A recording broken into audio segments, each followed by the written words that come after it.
Hello, today we're going to make a DNA foldable. Now you will need a sheet from your packet, page 51, and it will look like this. And you have 2 copies of it, but you only need 1 copy. So I guess if you mess up, you have another copy to work with. So you'll only need 3 pictures, okay, from packet page 51. Also, if you need to start and stop this video, because you need more time to complete a section, feel free to do so. At the back of your packet, you also have some extra paper, just computer paper, and you'll need 3 sheets of computer paper. And what I would like for you to do is to stagger them, the 3 sheets of paper.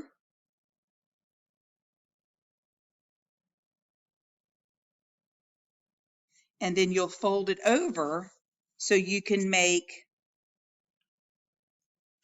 6 tabs. So your foldable should look like this. If you have a stapler and you would like to staple the tops, that's probably a good idea. So you can staple the tops there. Okay, so now I've already completed my foldable. So I'm going to show you what it looks like and as I go through and what needs to be on each page. So here's my completed foldable. Okay, so on the outside, on your title page, you're going to put DNA.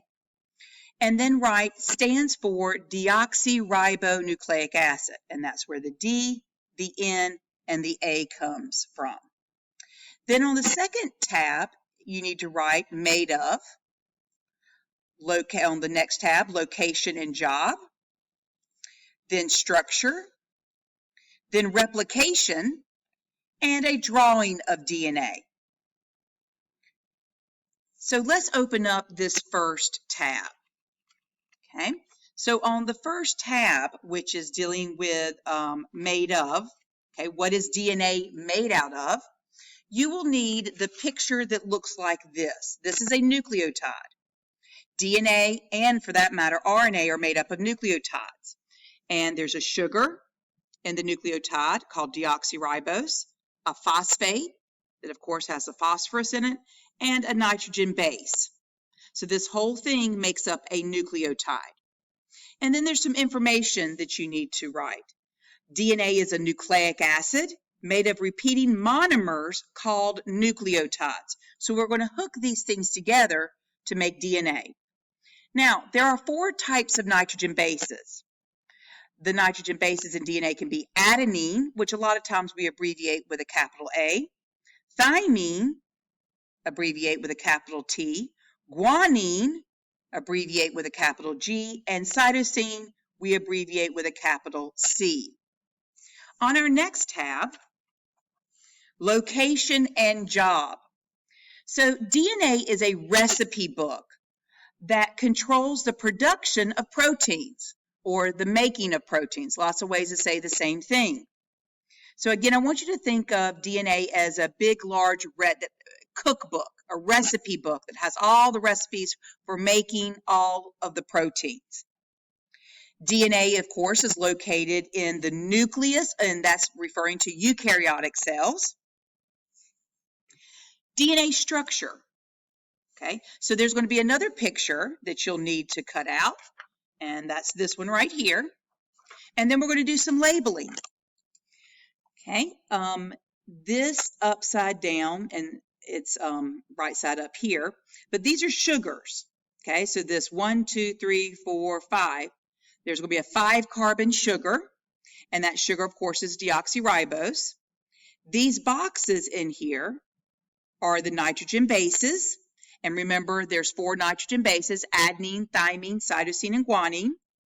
Now, what holds the nitrogen bases together on the 2 sides of the DNA are hydrogen bonds. So let me point that out to you. So DNA is composed of 2 strands of nucleotides held together. DNA is considered double-stranded. So here's one side of the DNA, and here's the other side of DNA. So DNA is double-stranded. It is a double helix. The phosphates are the circles. So all of these circles are representing the phosphates. So the sides of the DNA are composed of alternating sugar, phosphate, sugar, phosphate, sugar, phosphate. Sugar, phosphate, sugar, phosphate, sugar, phosphate. The inside of DNA are composed of your nitrogen bases. Okay, so these rectangles are representing nitrogen bases. And again, the two sides are held together by hydrogen bonds. So again, DNA is made up of two strands of nucleotides. DNA shape, so if you could take this and then twist it so it looks like a spiral staircase or a twisted ladder, that's the shape that DNA takes. We usually draw it like this, flat or untwisted, so we can point things out. But DNA shape is going to be referred to as a double helix. Now, there's a base pairing rule that you have to be aware of. Adenine always bonds with thymine and vice versa. Thymine always bonds to adenine. Guanine always bonds to cytosine, and cytosine always bonds to guanine. One way to remember it, and there are lots of ways. The Amoeba sisters have their own cute way of remembering it. But I remember our local colleges around here in Guilford County. Greensboro College or Guilford College, and A and T. Okay, so just again, just a way to remember that. You have to know your base pairing rule. Again, the bases are held together by hydrogen bonds. So I highlighted the little line in between the nitrogen bases, and again, that is a hydrogen bond. Now, DNA replication. So the sheet that looks like this, the part of the picture that looks like this, you're going to cut that out. And I did take a highlighter, and I'm not sure, hopefully you can see this, but the original DNA strand is highlighted in blue. And then the new DNA is made, the new side, is in green. So the purpose of DNA is obviously to make an exact copy of DNA. So if you start off with one copy, at the end of DNA replication, you will have two copies of DNA. So DNA replicates before a cell divides. So before a cell undergoes cell division, you need two copies of the DNA. One copy is going to go into one daughter cell. The other copy of the DNA goes into the second daughter cell. The goal of DNA replication is to make two identical strands of DNA. And what we mean by identical strands is the sequence of the nitrogen bases needs to be identical. So it's the order of nitrogen bases that needs to be identical. So what are the steps of DNA replication? Okay, the first thing is the double helix, here it is going to unzip and the hydrogen bonds are broken. Now there's an enzyme that helps with that. DNA helicase is going to unwind the DNA, and the hydrogen bonds that are holding the two sides of the DNA are going to break, and so that's going to cause the two sides of the DNA to float apart.